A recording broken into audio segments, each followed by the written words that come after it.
Press conference कर रहे हैं। जिस तरह से वक्फ बिल का जो मामला है काफ़ी तूल पकड़ लिया है। कई जो है नेताओं ने जो है आजसू पार्टी से इस्तीफा भी दिया है। क्या कुछ कहेंगे आज प्रेस कॉन्फ्रेंस में? जी देखिए, प्रदेश के स्तर पर सबको सर्वविदित है कि वक्फ संशोधन विधेयक 2024 जो सरकार भारत सरकार लेकर के आई पार्लियामेंट में और दोनों सदनों से पास कराया, लेकिन इससे पूरे देश में एक अफरा तफरी का माहौल है। विशेष तौर पर मुस्लिम समाज में एक बेचैनी सी है। 2 तारीख को जो इंट्रोड्यूस किया बिल के इंट्रोड्यूस करने में हम भी आजसू के एक एनडीए के एक साथी है, हमारे एक सांसद है माननीय चंद्रप्रकाश चौधरी जी। तो 3 तारीख को जो हम लोगों ने एक उत्तरी छोटानागपुर स्तरीय प्रमंडलीय कार्यक्रम में रखा था और उसमें जो प्रेस का वार्ता का आयोजन किया गया, अध्यक्ष जी के साथ में मैंने भी रखा था।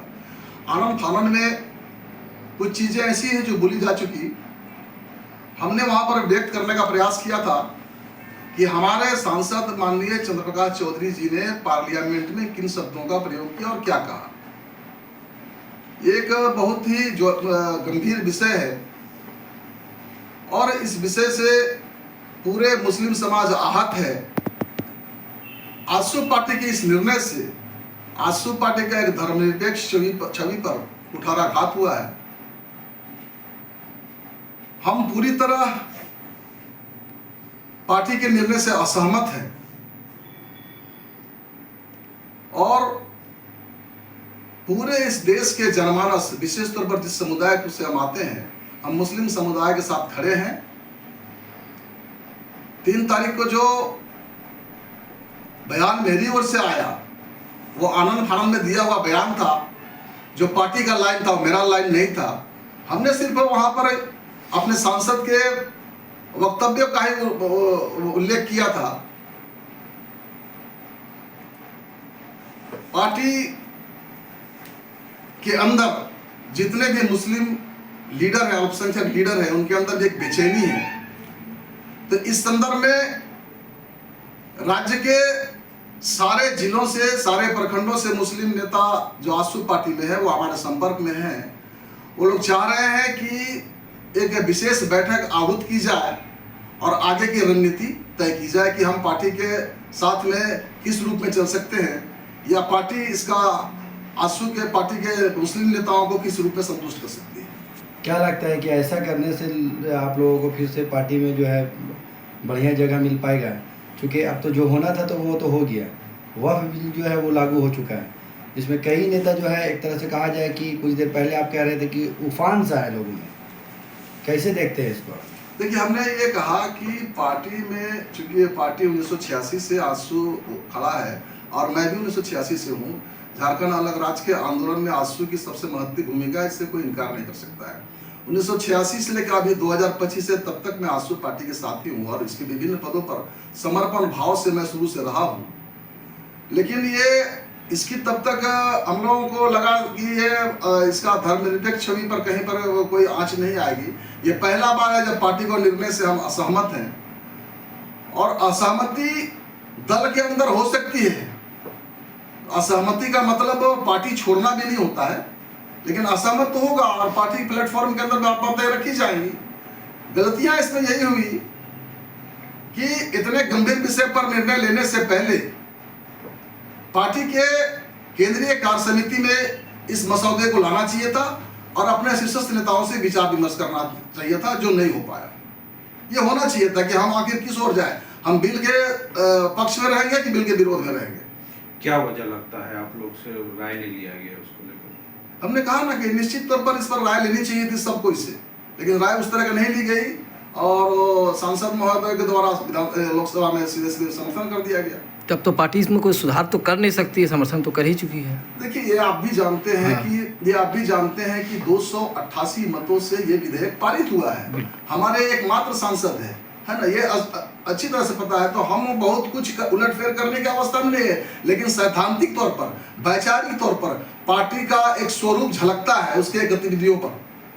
तो इससे ऐसा लगा है कि मुस्लिम समाज को कि आजसू पार्टी के इस निर्णय से मुस्लिम समाज थोड़ा आहत है ये वो हमारे पक्ष में खड़ी नहीं रह तो पाई। जितने मुस्लिम आप लोग जितना नेता है सब एक बार में रिजाइन मारिएगा क्या? नहीं, रिजाइनेशन की बात में हम उनको बुला करके पहले एक मशवरा करेंगे, एक विचार विमर्श करेंगे कि आखिर अब हम आगे किस रूप में चले। अच्छा, एक सवाल होगा, ये चिंतन मंथन करने के लिए जब संशोधन बिल लाया गया उसमें काफ़ी टाइम दिया गया सांसदों को, अपनी पक्ष रखने के लिए भी टाइम मिला, 12 घंटा का टाइम मंथन करने का मिला। तो उस समय अगर आपके जो सांसद हैं वो अगर पॉजिटिव थे, इसको नहीं लागू संशोधन ना हो उसको लेकर, तो उनको आवाज़ उठानी चाहिए थी। बहुत से सांसद ऐसे हैं जो आवाज़ उठाए, तो आपके सांसद आवाज़ नहीं उठाए, इसके पीछे कारण क्या लगता है? निश्चित तौर पर देखिए, हम एनडीए फोल्डर में हैं और जिस घटक के साथ हैं तो हो सकता है कि राजनीतिक बाध्यता वहाँ पर रही हो, लेकिन जब इतना लंबा समय मिला तब पार्टी के शीर्ष फोरम पर इन बातों को रखना चाहिए। तो ये मामला एक दिन का नहीं है। जब पहला बार इंट्रोड्यूस हुआ उसके बाद जेपीसी बनी, जेपीसी बनने के बाद ये तो तय था कि ये बिल आएगा ही आएगा पार्लियामेंट में। तो इतने पीरियड में पार्टी के शीर्ष नेतृत्व को केंद्रीय कार्य समिति में बुला करके इस पर विचार विमर्श करना चाहिए था, जो नहीं हो पाया। जो संशोधन बिल का जो मसौदा है वो 46 पन्नों का है। बिल का पूर्ण रूपेण अवलोकन तो नहीं हुआ है चूंकि बहुत कानूनी पहलू है, लेकिन उसका जो सारांश ये है कि बिल मुसलमानों के हित के लिए नहीं बल्कि इस वक्फ बोर्ड पर कंट्रोल करने के, नियंत्रण करने के लिए लाया गया बिल है। और इससे मुसलमानों के सारी संपत्ति जो वक्फ के अधीन आता है उन संपत्तियों पर सरकार कहीं न कहीं गलत मंशा के साथ हाथ डालना चाहती है। आजसू पार्टी तो बिल का समर्थन कर दी है, आप लोग समर्थन किए हैं कि नहीं? क्योंकि आप भी आजसू पार्टी से। निश्चित तौर पर मैं आजसू पार्टी के इस निर्णय से पूरी तौर पर असहमत हूँ। पूरी तौर पर समर्थन नहीं कर रहे हैं? जी नहीं, पूरी तौर पर असहमत है। हम अपने समाज के साथ खड़े रहेंगे। समाज के साथ में रहिएगा। हाँ। तो समाज के लोग तो रिजाइन मार रहे हैं। हमने कहा कि हम इसी संदर्भ में, चूंकि हम पार्टी के केंद्रीय उपाध्यक्ष हैं, पूरे राज्य स्तर पर हमारे मुस्लिम लीडर हैं, आजसू पार्टी में जुड़े हुए हैं, सारे लोगों को एक बार हम बुला करके, चूंकि निर्णय एक अकेले नहीं हो सकता है ना, सारे लोगों को बुला करके एक बार हम सामूहिक निर्णय लें कि हमें करना क्या चाहिए, पार्टी के साथ रहना चाहिए अथवा पार्टी को छोड़ना चाहिए या फिर पार्टी पर अन्य कोई दबाव बनाना चाहिए। क्या लगता है कि पार्टी जो है मतलब मुसलमानों को एक तरह से कहा जाए कि पूरी तरह से दरकिनार कर रही है? मैंने वैचारिक तौर पर तो देखा, जब पूछा ही नहीं गया इतने मजहबी इशू पर। देखिए, ये वक्फ बोर्ड जो है मुसलमानों के मजहब से रिलेटेड है और इस संदर्भ में हमें हमसे मैंने विचार विमर्श करनी चाहिए थी, लेकिन इसका कोई विचार विमर्श नहीं हो पाया। तो कहीं ना कहीं पे दरकिनार किया जा रहा है आप लोगों को। अब इसको इस रूप में ले सकते हैं कि पार्टी इसको उचित नहीं समझा विचार विमर्श करने का, पार्टी अपने से निर्णय ले लिया। तो आप कह रहे हैं कि सभी से जो है हम संपर्क करेंगे, सभी से मिलेंगे, तो क्या लगता है कि आप लोगों से क्या जो है मीटिंग करने से या बात करने से कुछ बात बन पाएगा? देखिए, निश्चित तौर पर सारे हमारे कार्यकर्ता जो है पूरे राज्य के सारे जिलों के प्रखंडों के मुस्लिम जो कार्यकर्ता आजसू पार्टी के, वो लोग अभी एकदम किंकर्तव्य मूल की अवस्था में है। सारे लोग हमसे संपर्क किया है और वो इस संदर्भ में हमने कहा है कि ठीक है, निकट भविष्य तुरंत हम लोग एक बैठक बुला करके सारे चीज़ों को तय करेंगे कि कैसे चलना है, कैसे क्या करना है, और अपने समस्याओं को हम अपने पार्टी शीर्ष नेतृत्व सामने रखेंगे। आज आजसू पार्टी के चुन्नू खान, जाने माने नेता, उन्होंने भी जो है रिजाइन मार दिया। आदिल अजीज ने भी जो है रिजाइन मार दिया। जुबैर आलम ने भी रिजाइन मार दिया है पार्टी से। धीरे धीरे एक तरह से कहा जाए कि आजसू पार्टी के जो है मतलब मुस्लिम लीडरों को जो है वहाँ से हटते जा रहे हैं। नहीं, हमने भी देखा है, आपके माध्यम से, चैनल के माध्यम से, अखबार के माध्यम से देखा है कि लोग रिजाइन दिए हैं, तो उनकी अपना एक इंडिविजुअल नीति रहा होगा, रिजाइन दिए हैं। नहीं, ये बिल को ही लेकर के रिजाइन मारे हैं। हाँ, बोले कि पार्टी जब हमारे बारे में नहीं सोचती, हमारे कौम के बारे में नहीं सोचती, इसलिए हम रिजाइन मारते हैं। हमने कहा ना कि असहमति होना लोकतांत्रिक व्यवस्था में असहमति होना है, असहमति होगा किसी तो आप बोल रहे कि इंडिविजुअल रिजाइन मारा है, वो लोग तो वक्त बिल का ही चलते रिजाइन मारा है। इंडिविजुअल का मतलब ये नहीं कि अपने स्वार्थ के लिए, वो वक्त बिल के लिए रिजाइन मारा। हमने ये कहा व्यक्तिगत किया है। हम चाहते हैं कि जो भी निर्णय हमारा हो, आजसू पार्टी के सारे नेताओं के से विचार विमर्श करने के बाद निर्णय होगा। आपके जो शीर्ष नेता हैं, केंद्रीय अध्यक्ष सुदेश महतो, जिसे उनसे इस मैटर में कोई चर्चा हुई, इसकी तरफ से क्या प्रतिक्रिया आ रही है? देखिए, उनके तरफ उनसे हमारी इस मामले में 3 तारीख के बाद कोई संदर्भ में कोई बातचीत नहीं हुई। जो हम लोग ज्वाइंट प्रेस कॉन्फ्रेंस किए थे, जिसमें मैं भी था, जिसमें वक्त बिल पर मैं नहीं बोला, मुझे ही बोलने के लिए अधिकृत किया गया था, तो उसके बाद मेरी कोई चर्चा नहीं हुई कि हमने इस तरह का बयान दिया है। आप कह रहे हैं कि विचार विमर्श किया जाएगा, लगता है कि विचार विमर्श के बाद चूंकि रास्ता निकलेगा, चूंकि भारतीय जनता पार्टी के साथ में पूरी तरह से जो एक तरह से कहा जाए कि पार्टी इन्वॉल्व है, आपकी पार्टी आजसू पार्टी, तो क्या लगता है कि आप लोगों का जो बात है वो माना जाएगा? देखिए, राजनीति में कोई संभावनाएं असीमित होती है। हमने पिछले 2000 पिछला चुनाव में भी साथ में लड़ रहे हैं, लेकिन आने वाला 2029 तक के चुनाव में परिस्थितियां कैसे विकसित होंगी, गठबंधन रहेगा अथवा नहीं रहेगा, ये मतलब भविष्य का विषय है, उस पर हम क्या विचार कर सकते हैं। अच्छा, मुसलमानों को कितना नुकसान होगा ये वक्त जो आ गया है, इसमें कितना नुकसान होगा? जिस तरह से इरफान अंसारी का भी जो है बयान आया, सुप्रियो भट्टाचार्य का भी बयान आया कि किसी भी कीमत में जो है झारखंड में हम लागू नहीं होने देंगे, 1 इंच भी जो है मुसलमानों की जमीन को हम छीनने नहीं देंगे। आपकी इसमें क्या प्रतिक्रिया है? देखिए, हमने कहा कि ये बिल मुसलमानों के हित के लिए नहीं, बल्कि मुसलमानों के इस वक्फ की प्रॉपर्टी में नियंत्रण करने के लिए लाया गया है। इससे मुसलमानों को काफी नुकसान होगा। बोर्ड में या इतने मंदिर हैं, जितने मंदिर के ट्रस्ट हैं, उसमें किसी मुस्लिम को सदस्य बनाया गया है क्या? नहीं ना बनाया गया है। क्या हमने सदस्य बना दिया मुस्लिम समाज के लोगों को? इसमें यह प्रावधान कर दिया गया है कि एटलीस्ट 2 गैर मुस्लिम रहेंगे जो मुस्लिम नहीं होंगे। बताइए, हमारे धार्मिक चीजों पर ये इंटरफेरेंस तो सीधा सीधी हो गया ना, ये संविधान का सीधा सीधी उल्लंघन है। आर्टिकल 14, आर्टिकल 15, आर्टिकल 16 और आर्टिकल 25 जो हमें एकदम निष्पक्ष भाव से हर लोगों को अपने धर्म के अनुरूप प्रैक्टिस करने की अनुमति देता है। तो बताइए, हमारे रिलीजियस मैटर पर, हमारे धार्मिक मैटर पर 2 नॉन मुस्लिम कैसे रहेंगे?